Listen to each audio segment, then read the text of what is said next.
सिख मज़हब की है तो सिख मज़हब कितना पुराना है तो सिख मज़हब का बानी कौन है तो सिख मज़हब भी इंसानियत का प्रचार करता कि नहीं या सिख मज़हब जिहड़ा वो इस्लाम दे नाल सिमिलर है या नहीं। ये सारे सवालों का जवाब लैन वास्ते अज आपां ये वीडियो देखने वाले हैं।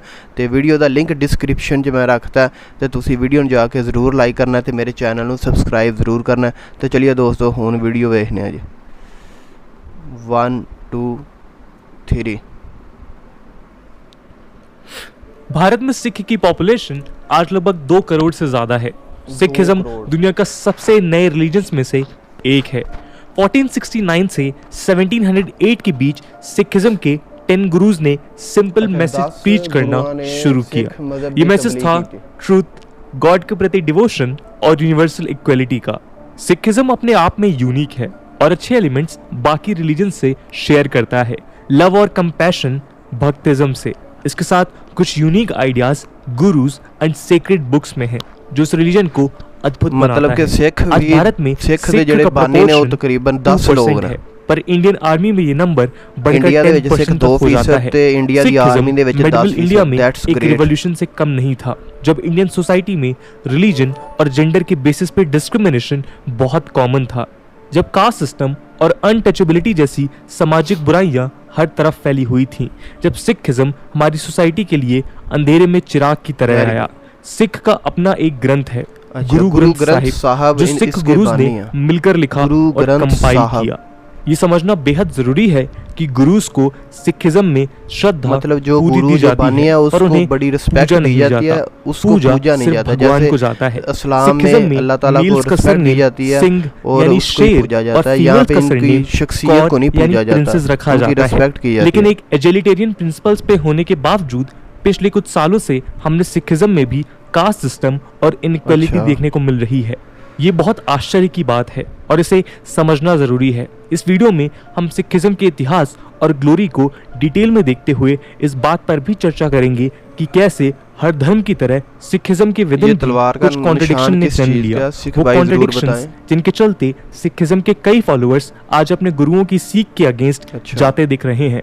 हम देखेंगे कि कैसे इक्वलिटी का परचम लेकर जन्मे इस महान धर्म के भीतर भी कास्ट सिस्टम जैसी व्यवस्था ने खुद को स्थापित कर लिया। मतलब कि सिख में भी मॉडर्निज्म आ रही है, जो सिख लोग हैं वो भी मॉडर्न हो रहे हैं। पूरे प्रॉब्लम के लिए रिस्पांसिबल है।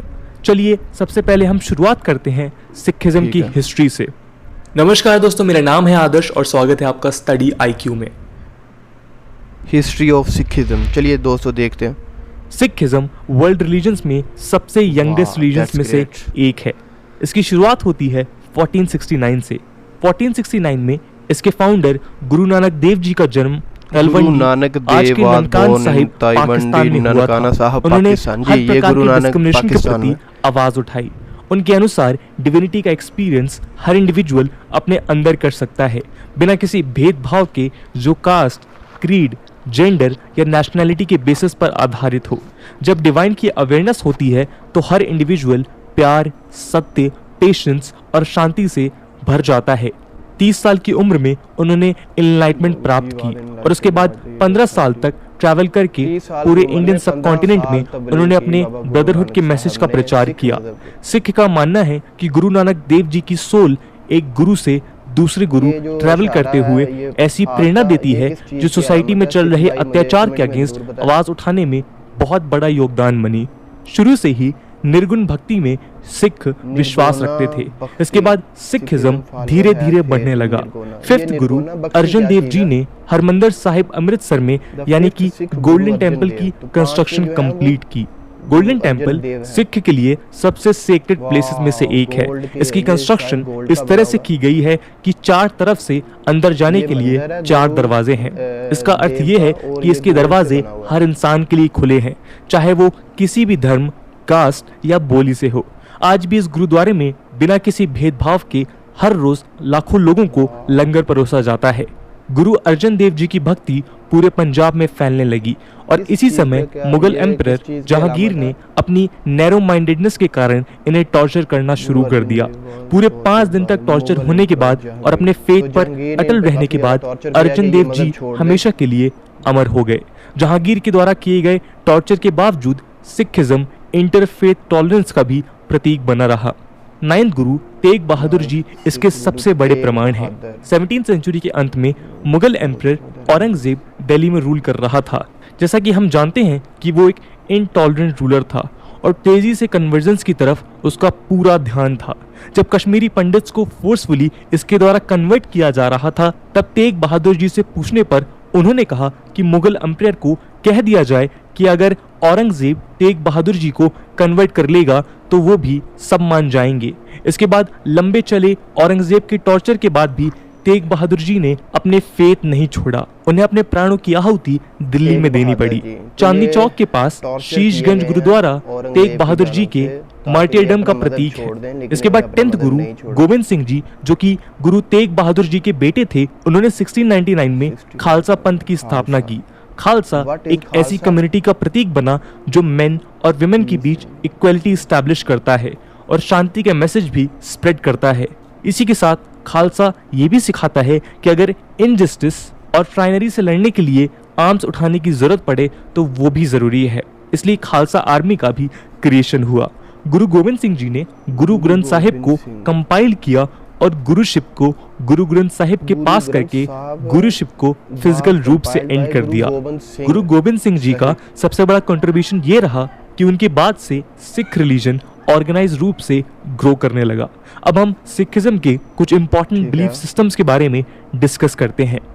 सिख बिलीफ सिस्टम किस चीज पर यकीन रखते हैं? सिख बिलीफ्स के अनुसार गॉड ऑमनीपोटेंट यानी सर्वशक्तिमान, ऑमनीप्रेजेंट यानी सर्वभूत और ओमनीशिएंट यानी सर्वज्ञ है। सिख निर्गुणा भक्ति में विश्वास रखते हैं और मूर्ति पूजा के सख्त खिलाफ है। गॉड क्रिएटर भी है और डिस्ट्रॉयर भी। गॉड मर्सीफुल भी है और कंपैशनेट भी। गॉड डर और शत्रुता से परे हैं। God master of all treasures हैं। सारे पोजीशन हमारे उसी के ग्रेस की वजह से हैं। सिख गॉड को वाहिगुरु बुलाते हैं, जिसका अर्थ है गॉड इज ग्रेट। सिखिज्म के अकॉर्डिंग गॉड और इंसान में बहुत सिख मज़हब ਜਿਹੜਾ ਉਹ 1470 ਦੇ ਵਿੱਚ ਵਜੂਦ 'ਚ ਆਇਆ।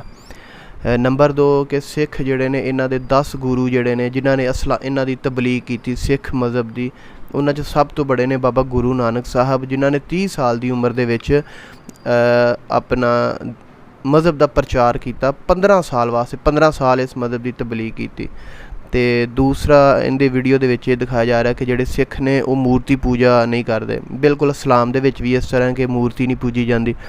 ਤੇ ਸਿੱਖਾਂ ਦੇ ਵਿੱਚ ਜਿਹੜਾ ਖੁਦਾ ਹੈ ਉਹਨੂੰ ਵਾਹਿਗੁਰੂ ਜੀ ਕਿਹਾ ਜਾਂਦਾ। ਜਿਵੇਂ ਇਸਲਾਮ ਦੇ ਵਿੱਚ ਜਿਹੜਾ ਖੁਦਾ ਹੈ ਉਹਨੂੰ ਅੱਲਾ, ਰੱਬ, ਰੱਬੁਲ ਆਲਮੀਨ, ਰਜ਼ਾਕ ਕਿਹਾ ਜਾਂਦਾ। ਇਸ ਤਰ੍ਹਾਂ ਸਿੱਖਾਂ ਦੇ ਵਿੱਚ ਵੀ ਹੈ ਕਿ ਖੁਦਾ ਜਿਹੜਾ ਉਹ ਤਬਾਹ ਵੀ ਕਰ ਸਕਦਾ, ਉਹ ਪੈਦਾ ਵੀ ਕਰ ਸਕਦਾ, ਉਹ ਜ਼ਿੰਦਾ ਵੀ ਕਰਦਾ, ਮੁਰਦਾ ਵੀ ਕਰਦਾ। ਸਾਰੀਆਂ ਚੀਜ਼ਾਂ ਇਸਲਾਮ ਅਤੇ ਸਿੱਖੀਜ਼ਮ ਦੇ ਵਿੱਚ ਸਿਮਿਲਰ ਨੇ। ਅਤੇ ਬੜੀ ਖੁਸ਼ੀ ਹੋਈ ਕਿ ਬਹੁਤ ਸਾਰੀਆਂ ਚੀਜ਼ਾਂ ਜਿਹੜੀਆਂ ਸਿੱਖਾਂ ਦੀਆਂ ਉਹ ਮੁਸਲਮਾਨਾਂ ਦੇ ਨਾਲ ਮਿਲਦੀਆਂ ਜੁਲਦੀਆਂ ਨੇ। ਅਤੇ ਦੂਸਰਾ ਹੈ ਕਿ ਬਾਬਾ ਗੁਰੂ ਨਾਨਕ ਸਾਹਿਬ ਜਿਹੜੇ ਨੇ ਉਹ ਪਾਕਿਸਤਾਨ ਦੇ ਵਿੱਚ ਉਹਨਾਂ ਦਾ ਮੰਦਰ ਹੈ। ਸਿੱਖ ਇੰਡੀਆ 'ਚੋਂ ਇੱਥੇ ਆਉਂਦੇ ਨੇ, ਸੈਰ ਕਰਦੇ ਨੇ। ਅੱਛਾ, ਇੱਕ ਚੀਜ਼ ਦੀ ਨਹੀਂ ਮੈਨੂੰ ਸਮਝ ਆਈ ਕਿ ਉਹ ਜਿਹੜਾ ਇਸ ਤਰ੍ਹਾਂ ਕਰਕੇ ਇਸ਼ਾਰਾ ਕਰਦੇ ਨੇ ਸਿੱਖ, ਇਸ ਤਰ੍ਹਾਂ ਕਰਕੇ ਇਸ਼ਾਰਾ ਕਰਦੇ ਨੇ, ਉਸ ਚੀਜ਼ ਦਾ ਕੀ ਮਤਲਬ ਹੈ ਤੁਸੀਂ ਮੈਨੂੰ ਕਮੈਂਟ 'ਚ ਜ਼ਰੂਰ ਦੱਸਣਾ। ਕੈਸੀ ਲੱਗੀ ਵੀਡੀਓ? ਮੇਰੇ ਚੈਨਲ ਨੂੰ ਸਬਸਕ੍ਰਾਈਬ ਜ਼ਰੂਰ ਕਰਨਾ। ਮਿਲਨੇ ਇੱਕ ਨਵੀਂ ਵੀਡੀਓ